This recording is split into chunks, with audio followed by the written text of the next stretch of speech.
Sonus Faber manufactures some of the world's finest speakers, and at Gramophone, we have the D.A.D on display at the Experience Center. We'll put a link to that video in the description. They sound incredible, but not everyone can swing that level of investment. So we were happy to welcome the newest member of the Lumina family, the Lumina V Amator. How does it stack up against the Lumina 5? I'm Joe. Welcome aboard. Sonus Faber builds most of their products in Italy. They actually created the Lumina series for people who want the Sonus Faber sound, but they're looking for something that's a little bit more affordable than their best speakers. So the Lumina series brings together the best of old world craftsmanship with new, modern, up-to-date speaker technology. Lumina V Amator is an upscaled version of the Lumina 5. It's got a fairly simple design. It's narrow, with this squared design that's easier to manufacture as opposed to some of their upscale products that have more of those lute-shaped curves. The fact that it's easier to manufacture, of course, lowers your overall cost. Yet simple can be beautiful. These natural materials that Sonus Faber loves to use of wood and leather really add to a look that is minimal yet luxurious. At Gramophone, we love the styling for this price range, which by the way is $3,500 for the pair here in the US. This front baffle of highly polished gloss looks just amazing. You can see that the grain is actually angled at a 45-degree angle to the drivers all the way up and down. You can get them in gloss walnut, gloss wengé, or this gloss red, which is what we chose to display. All three look amazing, especially the red. All Sonus Faber speakers have a signature sound that Sonus Faber fans love. It's detailed and revealing in the mid and high, but it's not harsh or overly bright. It's very smooth. A lot of the lessons that were learned in developing the Amati series, the Guarneri G5, the Amati G5, those lessons were applied in Lumina V Amator at obviously a far lower price point, and you can really hear the results. Now let's see what you get if you choose Lumina Amator 5. Let's look under the hood, and we'll start with the tweeter. This tweeter is really a big part of the signature sound that you get with Sonus Faber. They call this the D.A.D, or Damped Apex Dome Tweeter. So it's manufactured from silk, a natural material which they coat to make it stiffer and stronger. If there was any peakiness or distortion that would come from it, that would be centered right at the apex. So they build in this little aluminum billet, and that blocks off any peakiness or shrillness that you would hear. That's a big part of why you get those smooth, clear highs from virtually all the Sonus Faber products. Now let's look at the rest of what you get. This is a 5¼ mid-range driver, mid-range handling most of the musical instruments. Sonus Faber likes to use natural materials in creating the driver itself.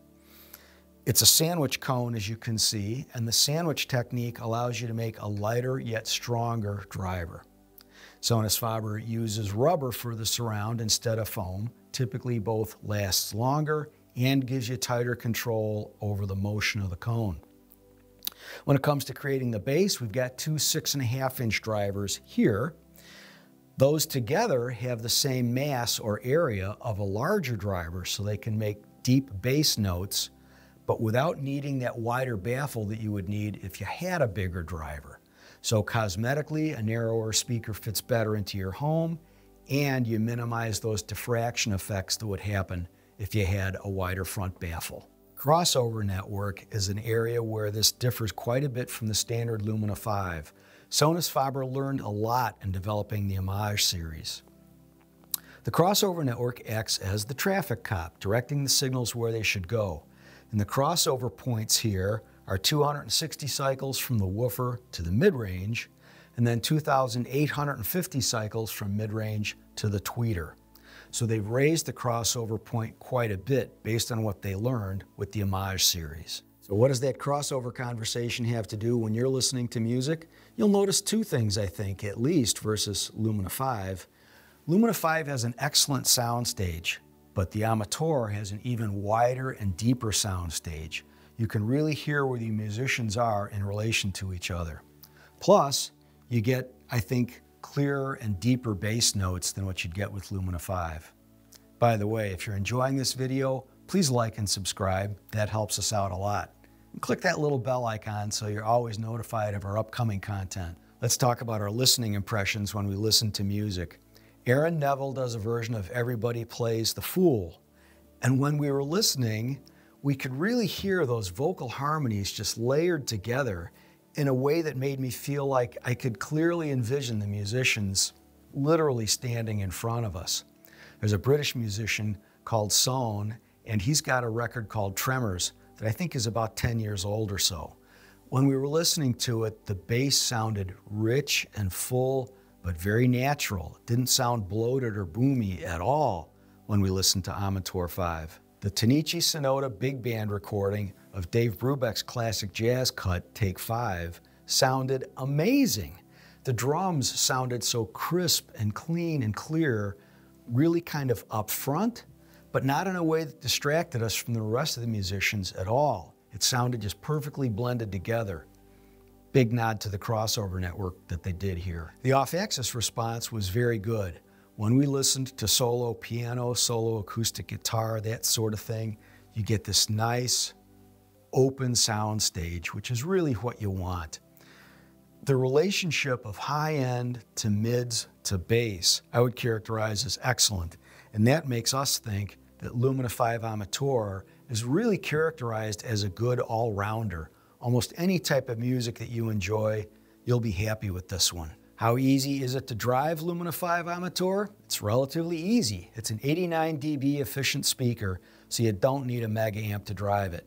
It is a nominal 4 ohms impedance speaker, so you need a quality amp, but you don't need a monster amp. Just make sure it's a good one. By the way, Sonus Faber rates this as able to handle 300 watts per channel, so you can use a truly beefy amp if you want. Is Lumina V Amator worth the roughly 17% upcharge from the already very good Lumina 5? In the end of the day, only you can answer that question. It's your money. But at Gramophone, we say two things. The first is, these look so amazing that you at least want to swing by and have a look and a listen before you make your purchase decision. The second thing is, Lumina V Amator sounds better. The mids and highs are better integrated with each other. You get a wider and deeper sound stage, and the bass notes are a little tighter and crisper as well. You can learn more about Sonus Faber and all of our great brands at gramophone.com. Or to pick up your pair of Lumina V Amator, shop Sky by Gramophone, where you'll always get a secure checkout with fast and free shipping straight to your door. We'd love to play these for you. If you can, stop by one of our stores in Timonium, Columbia, or Gaithersburg, Maryland. If you stop by Timonium, you've got to check out our Experience Center, where you will hear some amazing products in an amazing setting. And check out Kitchen Design Center by Gramophone up in Hunt Valley if you're interested in some remodeling. Thank you for watching this video. We look forward to seeing you soon.